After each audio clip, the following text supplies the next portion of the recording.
Hello students, आज हम पढ़ने वाले हैं 9th क्लास की केमिस्ट्री का second chapter is matter around us pure. ठीक है, क्या हमारे आसपास के जो भी पदार्थ हैं, जो भी मैटर हैं, क्या वो प्योर हैं? इससे पहले हमने हमारा फर्स्ट चैप्टर कवर कर लिया है एनसीईआरटी 9th क्लास केमिस्ट्री का। उसमें हमने क्या पढ़ा था? उसमें हमने पढ़ा था मैटर इन आवर सराउंडिंग्स। ठीक है, तो उसमें हमने देखा था कि भाई मैटर क्या है। ठीक है, मैटर को किस तरीके से क्लासिफाई किया गया है, किस चीज़ को हम मैटर बोलेंगे, किस चीज़ को मैटर नहीं बोलेंगे। ठीक है, कुछ तो क्राइटेरिया होगा ना कि जिससे हम ये डिसाइड कर सके कि भाई ये चीज़ मैटर है और ये चीज़ मैटर नहीं है। ये हमने उस चैप्टर में पढ़ लिया था। उसके बाद हमने उसमें मेनली जो स्टडी की थी उस चैप्टर में, हमने फिजिकल प्रॉपर्टी की स्टडी की थी, फिजिकल प्रॉपर्टी ऑफ मैटर के बारे में डिस्कस किया था। ठीक है, इस चैप्टर में हम mainly chemical property of matter के बारे में भी पढ़ेंगे। ठीक है, तो सबसे पहले चैप्टर की क्या हेडिंग है? Is matter around us pure. ठीक है, हमारे आसपास के पदार्थ हैं या जो मैटर हैं वो क्या प्योर हैं? तो देखो, आप लोग मतलब घी, दूध, या फिर मैं बोलूँ जूस, या कोई भी मसाले, स्पाइसेस, ये जो भी आप खरीदते हो तो आप कैसे जज करते हो वहाँ पे कि भाई ये चीज़ प्योर है और ये चीज़ इम्प्योर है, या ये चीज़ हमें लेनी चाहिए, ये चीज़ नहीं लेनी चाहिए। ठीक है, क्या कभी भी आपने इन पैकेट्स पे ऐसे वर्ड लिखा हुआ देखा है कि प्योर लिखा हो? ठीक है, तो क्या सिर्फ लिख देने से ही ये चीज़ प्योर हो गई है, या फिर कुछ और भी क्राइटेरिया होता है इसमें प्योरिटी चेक करने का? ठीक है, तो ये सारी चीज़ें हम इस चैप्टर में पढ़ेंगे। ठीक है, तो क्या होता है कि अगर हम प्योर की बात करें, एक कॉमन पर्सन जैसे हम और आप, उनकी लैंग्वेज में, तो प्योर का क्या मतलब होता है? भाई प्योर का मतलब क्या होता है? प्योर का मतलब प्योर कि जिसमें किसी भी तरह की कोई इम्प्योरिटीज़ ना हो। ठीक है, जैसे कि भाई हमने घी खरीदा तो उसमें क्या है? प्योर घी है, किसी तरीके की कोई मिलावट नहीं है। हमने मसाले खरीदे, ठीक है, आजकल क्या होता है कि जैसे लाल मिर्ची है, उसका रंग गहरा लाल करने के लिए लोग क्या करते हैं, उसमें कई तरह के डिफरेंट कलर्स मिला देते हैं। ठीक है, ताकि उनका कलर अच्छा दिखे, तो इससे वो क्या हो जाती है? इम्प्योर हो जाती हैं। ठीक है, तो इसका मतलब ये नहीं है कि वो लाल मिर्ची है जो प्योर है, नहीं। इसका मतलब क्या है कि उसमें डिफरेंट अलग से कुछ चीज़ मिला दी गई है, कलर मिला दिया गया है, तो वो कैसी हो गई? इम्प्योर हो गई। प्योरिटी के लिए क्या होता है कि उसमें किसी भी तरीके की इम्प्योरिटी ना हो। हम अगर हमने घी खरीदा तो उसमें घी ही होगा, मिल्क लिया है तो उसमें मिल्क ही होगा, कि ये नहीं कि पानी मिला दिया बहुत ज़्यादा। ठीक है, तो वो कैसा हो गया? इम्प्योर हो जाता है ना। स्पाइसेस खरीदे हैं तो उसमें स्पाइसेज होंगे, किसी भी तरीके की कोई मिलावट नहीं होगी। ठीक है, किसी भी तरीके की कोई अल्ट्रेशन नहीं होगी उसमें। ठीक है, अब जूस खरीदा है तो उसमें जूस ही होगा, ज़्यादा पानी या अदर थिंग्स की मिलावट उसके अंदर नहीं होगी। ये तो हो गया हमारे कॉमन पर्सन की लैंग्वेज में कि किसी भी तरीके की चीज़ में कोई मिलावट ना हो, अल्ट्रेशन ना हो, बिल्कुल क्या हो, जो चीज़ हमने खरीदी हो उसमें उसी के क्या हो, वही चीज़ हो। यानी कि घी खरीदा तो घी हो, अदर कोई पार्टिकल्स या अदर कोई चीज़ें ना मिक्स की गई हों उसमें। ठीक है, ये तो हो गया कॉमन पर्सन के लैंग्वेज में। लेकिन अगर हम यहाँ बात करें, हम क्या पढ़ रहे हैं? केमिस्ट्री पढ़ रहे हैं। ठीक है, तो अगर हम केमिस्ट्री की लैंग्वेज में बात करें तो अकॉर्डिंग टू, हम साइंस की लैंग्वेज चलेंगे तो अकॉर्डिंग टू साइंटिस्ट क्या मानते हैं वो लोग कि ये जो अभी मैंने आपको पहले बताया, घी, बटर, मिल्क, या मैं जूस, या फिर मसाले, ये जो भी हैं, ये क्या हैं? उनके अकॉर्डिंग साइंटिस्ट मानते हैं कि ये सारी चीज़ें भी मिक्सचर हैं किसका? डिफरेंट सब्सटेंस का। ठीक है, और ये प्योर नहीं है। ठीक है, उनकी लैंग्वेज में जैसे भाई मिल्क है तो मिल्क में क्या है? मिल्क में वाटर भी है, फैट है, प्रोटीन्स है, तो ये किससे मिलकर बना है? डिफरेंट डिफरेंट सब्सटेंस से मिलकर बना है, तो ये क्या हो गया? इम्प्योर हो गया, है ना। तो ये साइंटिस्ट नहीं मानते कि ये चीज़ प्योर है, ये क्या उनकी लैंग्वेज में ये प्योर नहीं है, क्योंकि इनमें डिफरेंट डिफरेंट क्या है? सब्सटेंस से मिलकर ये बना है। ठीक है, तो वही प्योर किसको कहेंगे? तो इसमें देखो एनसीईआरटी से मैंने कुछ शॉर्ट्स नोट्स बनाए इस चैप्टर को समझाने के लिए। तो हम देखते हैं कि भाई क्या होता है प्योर और क्या इम्प्योर होता है। ठीक है, देखो हमने क्या करा था, हमने क्लासिफिकेशन किया था। ठीक है, हमने क्या किया था, हमने क्लासिफिकेशन किया था किसका, मैटर का क्लासिफिकेशन किया था सबसे पहले हमारे फर्स्ट चैप्टर में, बेसिस ऑन देयर नेचर। ठीक है, उनके नेचर के बेसिस पे हमने उनका क्लासिफिकेशन किया था दो तरीके से, एक होता है फिजिकल नेचर, एक होता है केमिकल नेचर। फिजिकल नेचर में भी बहुत सारी प्रॉपर्टीज आती हैं कि उनका मास क्या है, उनकी डेंसिटी क्या है, उनका शेप साइज क्या है, ठीक है, टेक्सचर क्या है, उनका बॉइलिंग पॉइंट्स क्या है। तो ये आती हैं सब फिजिकल नेचर में, ये सारी चीज़ें, उनकी स्टेट्स क्या हैं, ठीक है, स्टेट्स ऑफ मैटर क्या हैं। तो फिजिकल नेचर में भी हमने एक प्रॉपर्टी ली स्टेट ऑफ मैटर्स। ठीक है, उस स्टेट ऑफ मैटर्स के बिहाफ पे भी हमने मैटर को 3 भागों में क्लासिफाई किया था, सॉलिड, लिक्विड और गैसेज, और उनकी प्रॉपर्टी हमने पहले वाले फर्स्ट चैप्टर में हमने कवर कर ली थी बहुत अच्छे से। ठीक है, अब बात आती है केमिकल नेचर की।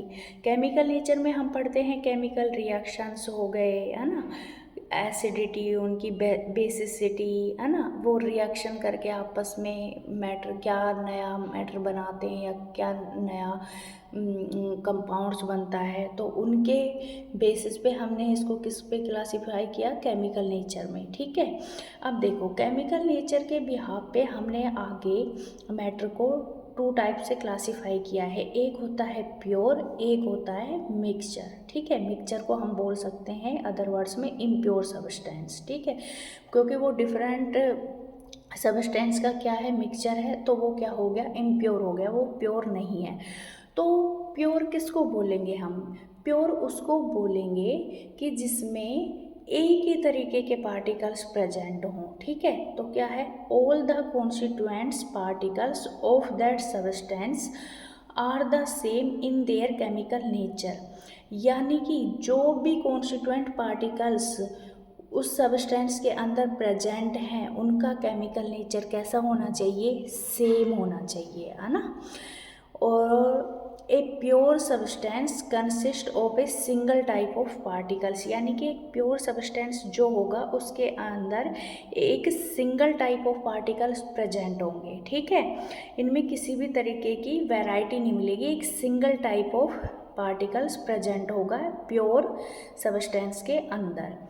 A substance is a pure single form of matter, है ना, और एक सब्सटेंस जो होता है वो प्योर सिंगल फॉर्म होता है किसी भी मैटर की। ठीक है, अब ये वर्ड बार बार आ रहा है सब्सटेंस, ये क्या होता है, तो देखो सब्सटेंस क्या होता है, मैटर ऑफ पर्टिकुलर और डेफिनेट केमिकल कॉन्स्टिट्यूएंट्स, यानी कि ऐसा कोई भी मैटर जिसका एक पर्टिकुलर या डेफिनेट रासायनिक संगठन, या मैं बोल दूँ केमिकल कॉन्स्टिट्यूशन, एक डेफिनेट केमिकल कॉन्स्टिट्यूशन होता है, तो उसको हम क्या बोल देते हैं, सब्सटेंस बोल देते हैं। अब देखो इन सब्सटेंस को भी हमने 2 पार्ट्स में डिवाइड किया है। इस सब्सटेंस का नेचर कि भाई वो एलिमेंट्स भी हो सकता है और कंपाउंड्स भी हो सकता है। ठीक है, क्या हो सकता है, एलिमेंट्स भी हो सकता है और कंपाउंड्स भी हो सकता है। तो इन दोनों में क्या डिफरेंस है, देखो सबसे पहले बात करें हम एलिमेंट्स की, तो याद करो अपनी पीरियोडिक टेबल, है ना, पीरियोडिक टेबल के बारे में सुना होगा तुमने, कितने एलिमेंट्स हैं, 118, 118 एलिमेंट्स हैं। तो वो सारे किस में है, अपनी प्योर फॉर्म में एग्जिस्ट कर रहे हैं वहाँ पे। ठीक है, तो उनको हम क्या बोलते हैं, वो जो एलिमेंट्स हैं, वो जो एलिमेंट्स हैं, an elements is made up of only 1 type of atoms. ठीक है, एलिमेंट्स होता है ना, वो हमेशा एक तरीके के एटम से मिलकर बना होता है ना, एटम से मिलकर बना होता है, एक ही तरीके के एटम्स मिलेंगे इसके अंदर। जैसे मैं अपनी पीरियोडिक टेबल से कैल्शियम उठाऊं, तो कैल्शियम के अंदर सारे जो भी पार्टिकल्स या जो भी एटम्स होंगे वो किसके होंगे, वो किसके एटम्स होंगे, कैल्शियम के ही होंगे, है ना। वन टाइप ऑफ एटम से मिलके बना होगा कोई भी एलिमेंट्स, ठीक है। और इसको हम can not be broken down into simpler constituents and exist individually, ठीक है। इसको हम और ज़्यादा सिंपल उसमें नहीं तोड़ सकते। देखो भाई, कैल्शियम है तो कैल्शियम को हम और किस में डिवाइड करेंगे, कैल्शियम है तो कैल्शियम की ही फॉर्म में रहेगा वो, ठीक है। और भाई फॉस्फोरस है तो फॉस्फोरस को हम और सिंपल मतलब उसमें और सिंपल उसके संगठन में या और कॉन्स्टिट्यूएंट्स में उसको डिवाइड नहीं कर सकते, नहीं तोड़ सकते उसको हम। और इनका जो इंडिविजुअल क्या होता है, एग्जिस्टेंस होता है, ठीक है। अब कोई एटॉमिक फॉर्म में एग्जिस्ट करता है जैसे सोडियम, मैग्नीशियम, और ये ऑक्सीजन अपनी डाई एटॉमिक फॉर्म में एग्जिस्ट करता है, हाइड्रोजन भी डाई एटॉमिक फॉर्म में एग्जिस्ट करता है, नाइट्रोजन भी क्या करता है, डाई एटॉमिक फॉर्म में क्या करता है, एग्जिस्ट करता है। या जो भी पीरियोडिक टेबल्स के हमारे एलिमेंट्स हैं वो किसका एग्जाम्पल है, पीरियोडिक टेबल में जो भी हम पढ़ते हैं उन वो एलिमेंट्स का एग्जाम्पल है कि भाई वो एक तरीके के ही एटम से मिलके बने होंगे सारे के सारे, और इसको और हम सिंपलर फॉर्म में क्या नहीं कर सकते, डिवाइड नहीं कर सकते, ठीक है। और इनका इंडिविजुअल एग्जिस्टेंस होता है, ये अकेले क्या कर सकते हैं, एग्जिस्ट कर सकते हैं इन फ्रीली फॉर्म में, ठीक है। अब देखो कंपाउंड्स क्या होता है, एक compounds is compose of 2 or more elements chemically combine in a fix ratio, यानी कि जब 2 या 2 से अधिक एलिमेंट्स केमिकली कंबाइन करते हैं एक फिक्स रेशियो के अंदर, तो किसका फॉर्मेशन होता है, कंपाउंड्स का फॉर्मेशन होता है, ठीक है। जैसे देखो एग्जाम्पल में हम बात करें अमोनिया, अमोनिया किससे मिलके बनी हुई होती है, नाइट्रोजन प्लस हाइड्रोजन। तो हम कहीं से भी अमोनिया उठाएं और उसका जो है रेशियो वो फिक्स होगा कि उसमें क्या होगा, 1:3 फॉर्म में नाइट्रोजन और हाइड्रोजन का क्या होगा, कॉम्बिनेशन होगा, फिक्स रेशियो में होगा। ऐसे ही कार्बन प्लस ऑक्सीजन मिलके फिक्स रेशियो में क्या बनाएंगी, कार्बन डाइऑक्साइड। इसी तरीके से वाटर हाइड्रोजन प्लस ऑक्सीजन के एक फिक्स रेशियो में कि 2:1 में हाइड्रोजन और ऑक्सीजन मिलके किसका फॉर्मेशन करेंगी, वाटर का फॉर्मेशन करेंगी, ठीक है। तो जब क्या होता है कि जब एलिमेंट्स आपस में केमिकली कंबाइन करते हैं इन फिक्स प्रोपोर्शन या इन फिक्स रेशियो, तो किसका फॉर्मेशन होता है, कंपाउंड्स का फॉर्मेशन होता है, ठीक है। ये है हमारा प्योर, ठीक है। कंपाउंड्स भी क्या होते हैं, प्योर होते हैं हमारे, ठीक है। अब देखो इन दोनों को, यानी कि प्योर जो सब्सटेंस हैं, प्योर में कौन कौन आ गया, एलिमेंट्स और कंपाउंड्स, इनको हम सेपरेट नहीं कर सकते by physical method. Physical method से इनको हम सेपरेट नहीं कर सकते, ठीक है।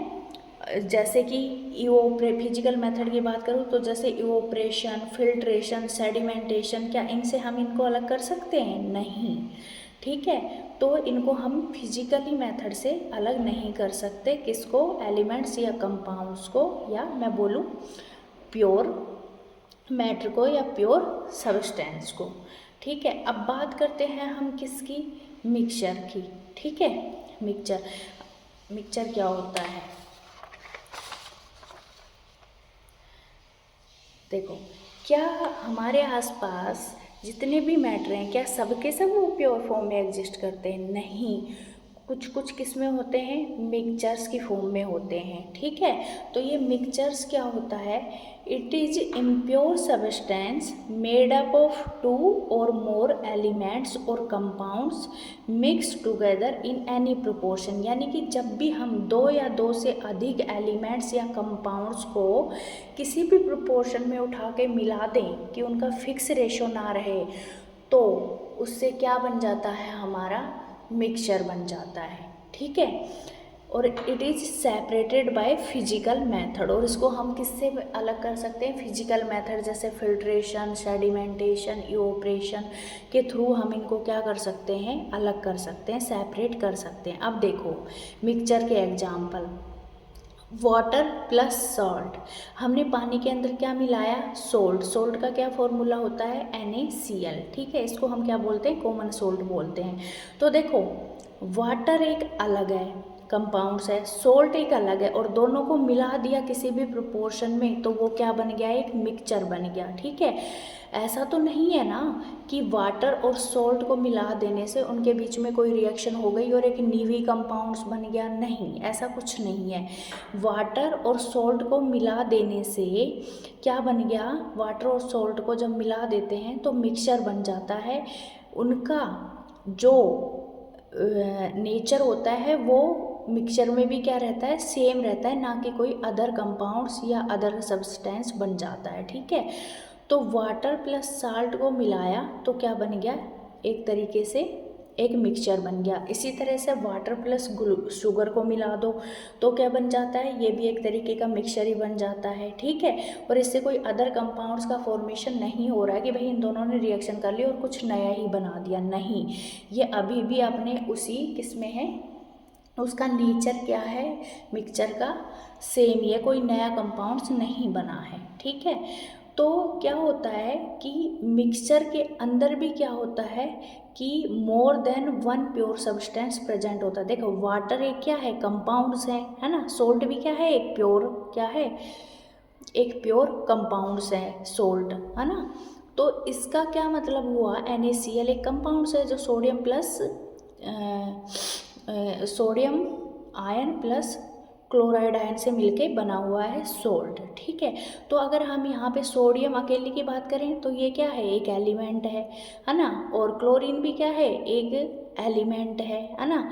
लेकिन जब sodium ion plus chloride ion मिलते हैं तो किसका फॉर्मेशन होता है, यानी कि जब दो एलिमेंट्स आपस में केमिकली फिक्स रेशियो में कंबाइन करते हैं तो किसका फॉर्मेशन हो गया यहाँ पे, कंपाउंड्स का। और जब दो एलिमेंट्स या कंपाउंड्स को किसी भी रेशियो में आपस में मिला दिया जाता है तो उससे किसका फॉर्मेशन होता है, एक मिक्सचर का फॉर्मेशन होता है, ठीक है, जिसमें कोई नया कंपाउंड्स नहीं बनाते ये आपस में रिएक्शन करके, ठीक है।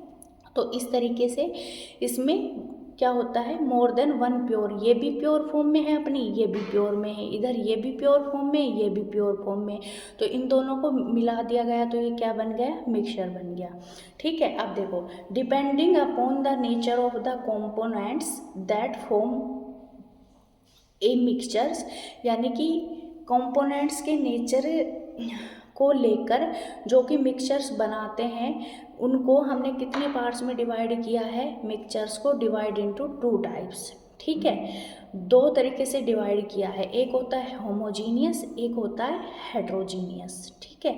अब इसको देखो, होमोजीनियस मिक्सचर और हेट्रोजीनियस मिक्सचर क्या होता है, उसको हम एक्टिविटी NCERT में जो दी गई है 2.1 उससे समझने की कोशिश करते हैं, ठीक है। एक्टिविटी क्या है 2.1, देखो क्या है इसमें क्या बोला गया है कि एक क्लास के 4 ग्रुप कर दो, क्या क्या, ABCD 4 ग्रुप बना दिए हमने। ग्रुप ए को एक बीकर दो जिसमें 50 ml ऑफ वाटर भर दो और उसको दो एक स्पैचुला कॉपर सल्फेट यानी कि CuSO4 का पाउडर दो।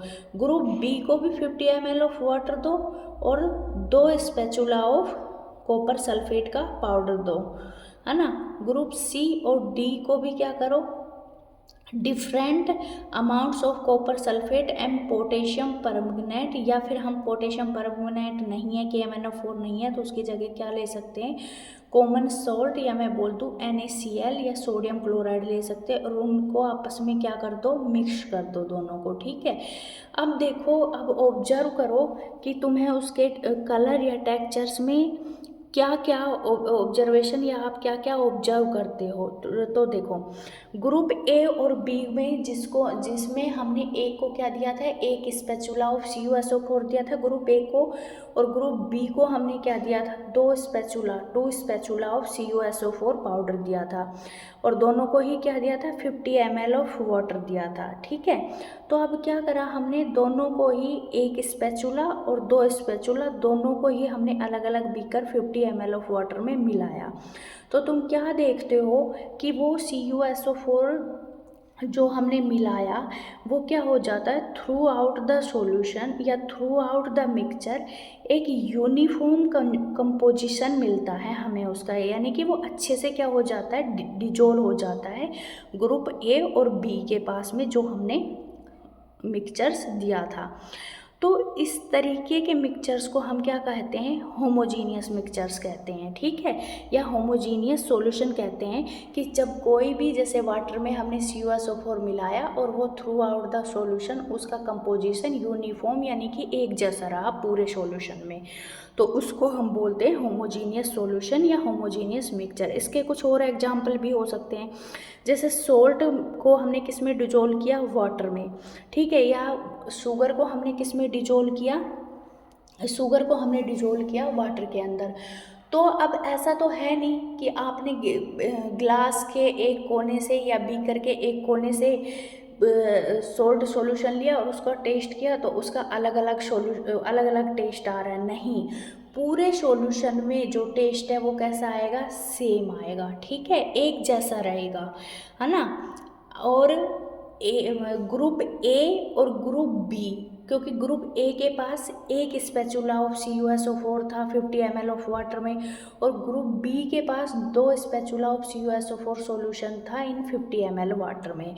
तो क्या होगा कि देखो, एक सेम वॉल्यूम ऑफ वाटर में जो कि 50 ml है, एक में तुम थोड़ी कम चीज़ घोलो और एक में ज़्यादा चीज़ घोलो, ठीक है, एक में एक स्पैचुला ऑफ CuSO4 घोला आपने और एक में 2 स्पैचुला, तो आपको क्या शो होता है कि जिसमें एक स्पैचुला ऑफ CuSO4 घोला था उसका जो कलर है वो क्या होता है, थोड़ा सा हल्का होता है, ठीक है, लेकिन होता कैसा है, यूनिफॉर्मली ही होता है वो, ठीक है, अच्छी तरीके से मिल जाता है।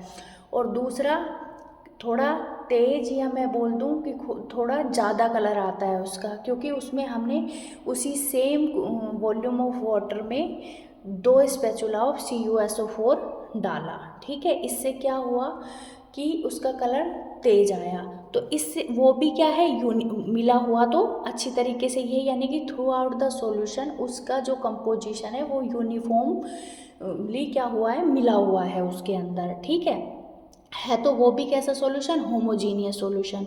तो इसका मतलब ये नहीं है कि हम सिर्फ होमोजीनियस जो हमें सॉल्यूशन या मिक्सचर बनाना है वो हमें क्या करते हैं कि एक डेफिनेट ही कंपोजिशन लेना पड़ता है, नहीं, होमोजीनियस मिक्सचर हम कैसे बना सकते हैं, एक वेरिएबल कंपोजिशन के साथ भी हम क्या बना सकते हैं, होमोजीनियस मिक्सचर या होमोजीनियस सॉल्यूशन बना सकते हैं, जैसा कि मैंने तुम्हें एग्जांपल के थ्रू समझाया।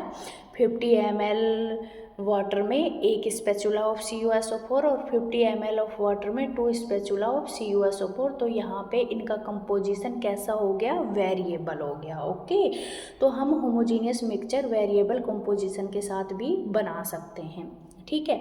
अब ग्रुप C और D को, जिसको हमने क्या करा था कि KMnO4 और किसका, कॉपर सल्फेट का क्या दिया था, मिक्सचर दिया था, और वो उनको क्या करना था, उस में डालना था 50 ml ऑफ वाटर में, ठीक है, मतलब group C and D can take different amount of copper sulphate और पोटेशियम परमैंगनेट और कॉमन सॉल्ट, या मैं बोल दूं क्या लिया, सोडियम क्लोराइड, ठीक है।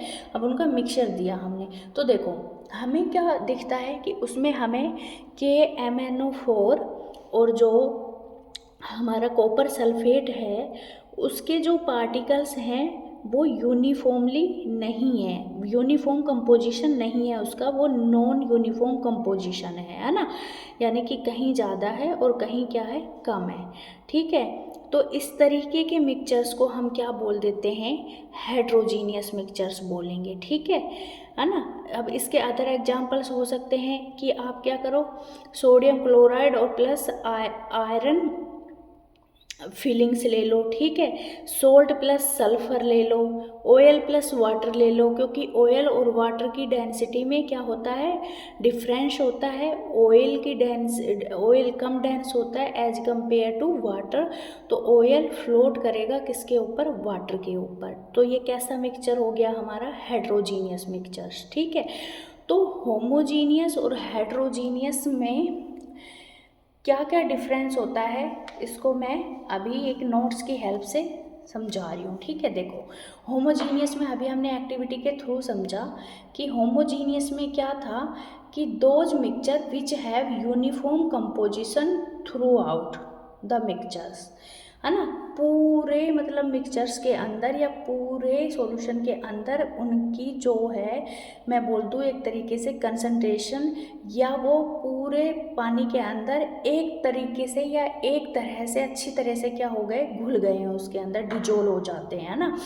That is no boundary of separation, उनके बीच में हमें कोई सेपरेशन की बाउंड्री नहीं दिखाई देती है कि भाई यहाँ से क्या हो गया, यहाँ से यहाँ तक पानी है और यहाँ से क्या सोल्ट शुरू हो गया, इस तरीके की हमें कोई बाउंड्री नहीं दिखाई देती। जैसे कि salt plus water, glucose plus water, sugar plus water, और एयर भी एक तरीके का क्या है, डिफरेंट टाइप ऑफ एयर का होमोजीनियस मिक्सचर्स है, जहाँ हम ये अलग नहीं कर सकते कि भाई यहाँ तक नाइट्रोजन है, ये ऑक्सीजन है, तो ये क्या है, आपस में होमोजीनियस मिक्सचर है, इसके अंदर कोई भी किसी भी तरीके की बाउंड्री का सेपरेशन नहीं दिखाई देता है, ठीक है।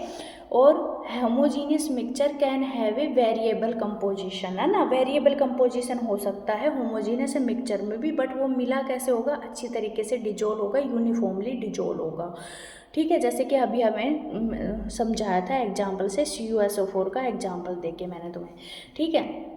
अब बात करते हैं हेट्रोजीनियस की, those mixture which have non uniform composition, है ना, कहीं कम और कहीं ज़्यादा, नॉन यूनिफॉर्म मतलब अच्छी तरीके से वो उसके अंदर डिजोल्व नहीं होता है ना, और उसमें एक विजिबल बाउंड्री शो होती है, जैसे कि वाटर प्लस सैंड ले लो, ठीक है। पहले तो वाटर और सैंड है वो सस्पेंडेड से रहेंगे उसके अंदर, लेकिन थोड़ी देर के लिए छोड़ दोगे तो सैंड क्या होगी, नीचे बैठ जाएगी और वाटर ऊपर आ जाएगा, तो एक विजिबल बाउंड्री देखने को मिलती है। इसी तरीके से ऑयल प्लस वाटर में भी, क्योंकि ऑयल हल्का होता है, कम डेंस होता है, इसलिए वो वाटर के ऊपर क्या होता है, फ्लोट करता है, तो एक विजिबल बाउंड्री हमें शो होती है, ठीक है। और मिक्सचर्स को हम can be separated by physical methods, ठीक है, हम फिजिकल मेथड से मिक्सचर को क्या कर सकते हैं, सेपरेट कर सकते हैं, जैसे कि इवोपरेशन, सेडिमेंटेशन, फिल्ट्रेशन, ठीक है।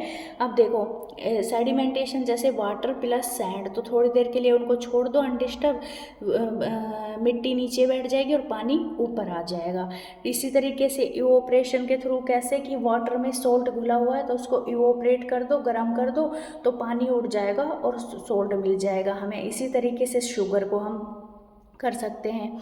फिल्ट्रेशन का है, एक सबसे घर में आप लोग चाय बनाते हो तो चाय के अंदर क्या क्या होता है, चाय पत्ती होता है और क्या होती है, दूध वगैरह सब चीज़ें, आप इलायची अदरक वगैरह डालते हो, तो ये क्या है, एक तरीके का हेट्रोजीनियस मिक्सचर्स होता है ये, ठीक है, क्योंकि उसमें अंदर चाय पत्ती अलग से दिखती अलग है और क्या नाम है, अदरक अलग है, तो इसको भी हम किससे सेपरेट कर सकते हैं, फिल्ट्रेशन के थ्रू, ठीक है।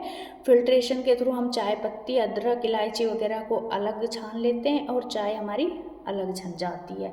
तो इस तरीके से हम क्या करते हैं, मिक्सचर्स को, एक तरीके का मिक्सचर होती है जो चाय होती है हमारा, उसको क्या कर सकते हैं, हम सेपरेट कर सकते हैं बाय द फिजिकल मेथड्स, ठीक है।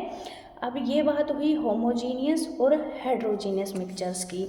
इसके बाद होमोजीनियस और हेट्रोजीनियस मिक्सचर्स को अगर हम टेबल्स के थ्रू क्या डिफ्रेंशिएट करने की कोशिश करें तो क्या डिफरेंस होता है होमोजीनियस और हेट्रोजीनियस मिक्सचर। अगर सबसे पहले हम कंपोजिशन की बात करें तो अगर हम कंपोजिशन की बात करते हैं तो देखो कंपोजिशन में uniform through out the solution या मिक्सचर्स यूनिफॉर्मली होता है, इसमें नॉन यूनिफॉर्म होता है इनका कंपोजिशन। फेजेस की बात करें तो एक सिंगल फेज होता है, यानी कि कहीं भी हमें बाउंड्री सेपरेशन नहीं दिखाई देता। इसमें 2 और मोर फेजेज हो सकती हैं, ठीक है, बाउंड्री सेपरेशन दिखता है इसमें। Separation difficult to separate compounds, ठीक है, इनको अलग करना थोड़ा डिफ़िकल्ट होता है, लेकिन इसको मैंने बताया ईजिली सेपरेट कर सकते हैं हेट्रोजीनियस मिक्सचर्स को हम, ठीक है।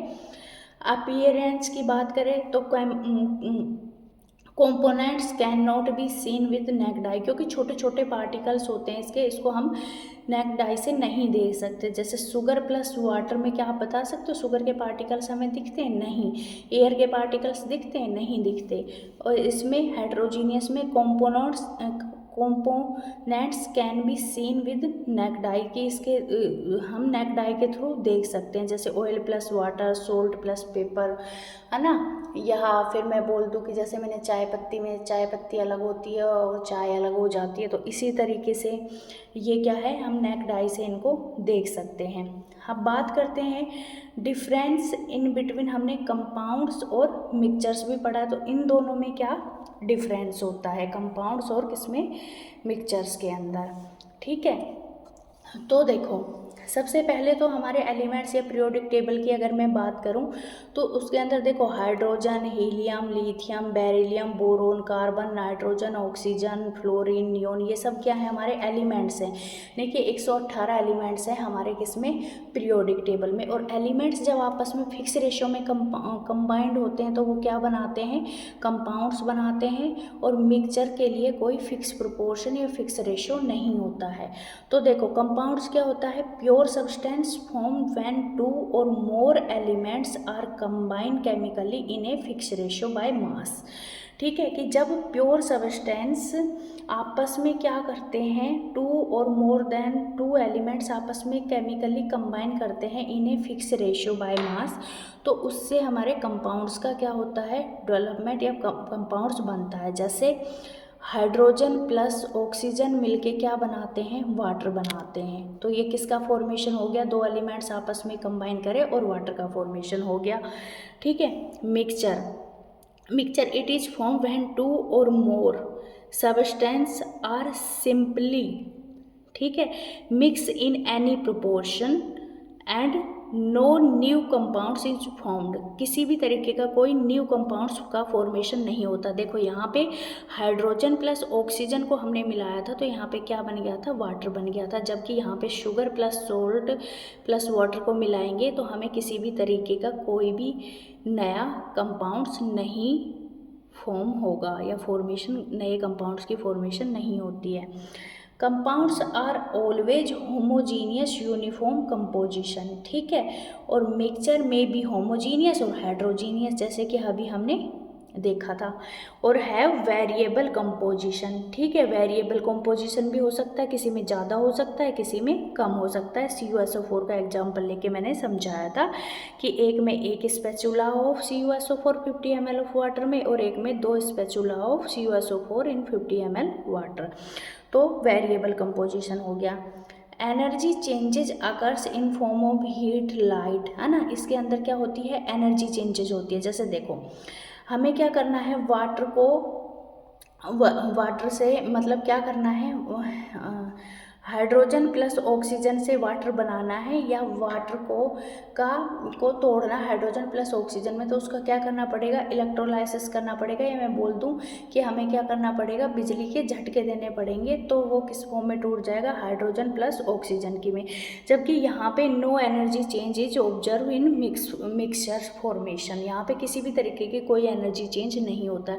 जब आप वाटर प्लस सोल्ट या फिर शुगर को मिलाते हो तो किसी भी तरीके का, जिस भी ग्लास में आप वो पानी बना रहे हो वो क्या ग्लास गर्म हो जाता है या ठंडा हो जाता है, ऐसा तो नहीं होता। तो कोई भी एनर्जी चेंज देखने को नहीं मिलता है। यहाँ पे फिक्स मेल्टिंग और बॉइलिंग पॉइंट होगा, है ना। NH3 अमोनिया का अलग बॉइलिंग पॉइंट होगा, NaCl का अलग होगा, एक फिक्स होता है, मतलब एक फिक्स मेल्टिंग और बॉइलिंग पॉइंट होगा कि ये इतने पे जाके बॉयल होंगे और मेल्ट होंगे। जबकि यहाँ पे क्या होता है, कोई फिक्स मेल्टिंग और बॉइलिंग पॉइंट नहीं होता है। क्यों? क्योंकि भाई क्या होता है कि जैसे वाटर प्लस हमने क्या लिया, सोल्ट लिया, है ना, तो वाटर का अलग बॉइलिंग पॉइंट होगा, सोल्ट का अलग होगा, वाटर पहले बॉईल होगा और शुगर क्या होगा, बाद में बॉईल होगी, ठीक है। और इसको हम फिजिकल मेथड से कंपाउंड्स को क्या नहीं कर सकते, सेपरेट नहीं कर सकते। जबकि मिक्सचर्स को हम फिजिकल मेथड से क्या कर सकते हैं, सेपरेट कर सकते हैं। ठीक है, तो अब देखो ये तो हो गया कंपाउंड्स और मिक्सचर्स। अब जैसे देखो कुछ हैं एग्जाम्पल्स जिसको हमें प्योर और इम्प्योर सब्सटेंस में क्या करना है, क्लासीफाई करना है। तो एयर की बात करूँ तो एयर हमारा क्या है, मिक्सचर्स है डिफरेंट टाइप ऑफ गैसेज का, क्योंकि उसमें मिक्स है ना। आयरन क्या है, एक प्योर एलिमेंट है जिसका सिंपल क्या होता है, Fe। NaCl क्या है, एक प्योर कंपाउंड्स है जो sodium plus sodium ion plus chloride ion से मिलके बना हुआ एक कंपाउंड्स है, प्योर फॉर्म है। मिल्क क्या है, मिल्क एक मिक्सचर्स है क्योंकि उसमें कैल्शियम, शुगर, प्रोटीन सब चीज़ मिक्स होती है, वाटर है ना।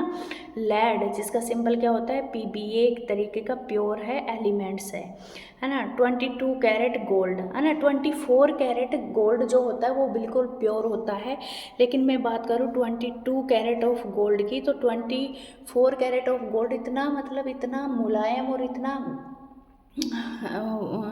इतना मुलायम होता है वो कि वो इतना स्मूथ होता है कि वो इजीली क्या हो जाता है, ब्रेक डाउन हो जाता है, उसके गहने नहीं बनाए जा सकते है ना। उसको सुनार किसी भी शेप में नहीं डाल सकता, डालने की कोशिश करता है तो वो क्या हो जाता है, टूट जाते हैं। तो उसके अंदर क्या करते हैं कि कुछ अदर जो एलिमेंट्स हैं ना उनको मिक्स कर दिया जाता है गोल्ड के साथ, जैसे कि चांदी मिला दिए, Ag मिला दिया, कॉपर मिला दिया। इससे क्या हो जाता है कि वो थोड़ा हार्ड हो जाता है और उससे हम क्या बना सकते हैं, गहने बना सकते हैं। ठीक है, तो ये भी क्या होता है, एक मिक्सचर होता है।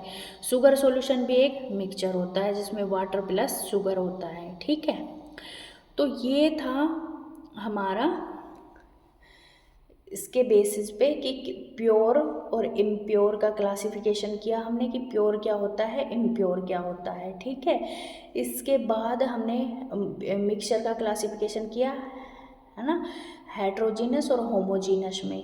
इसी तरीके से हमने प्योर में एलिमेंट्स और कंपाउंड्स क्या होते हैं इनके बारे में जाना, और एलिमेंट्स और कंपाउंड्स क्या होते हैं, साथ ही कंपाउंड्स और मिक्सचर्स में क्या डिफरेंस होता है, हेट्रोजीनस और होमोजीनस में क्या डिफरेंस होता है, ये सारी चीज़ें हमने इसके थ्रू जानी है।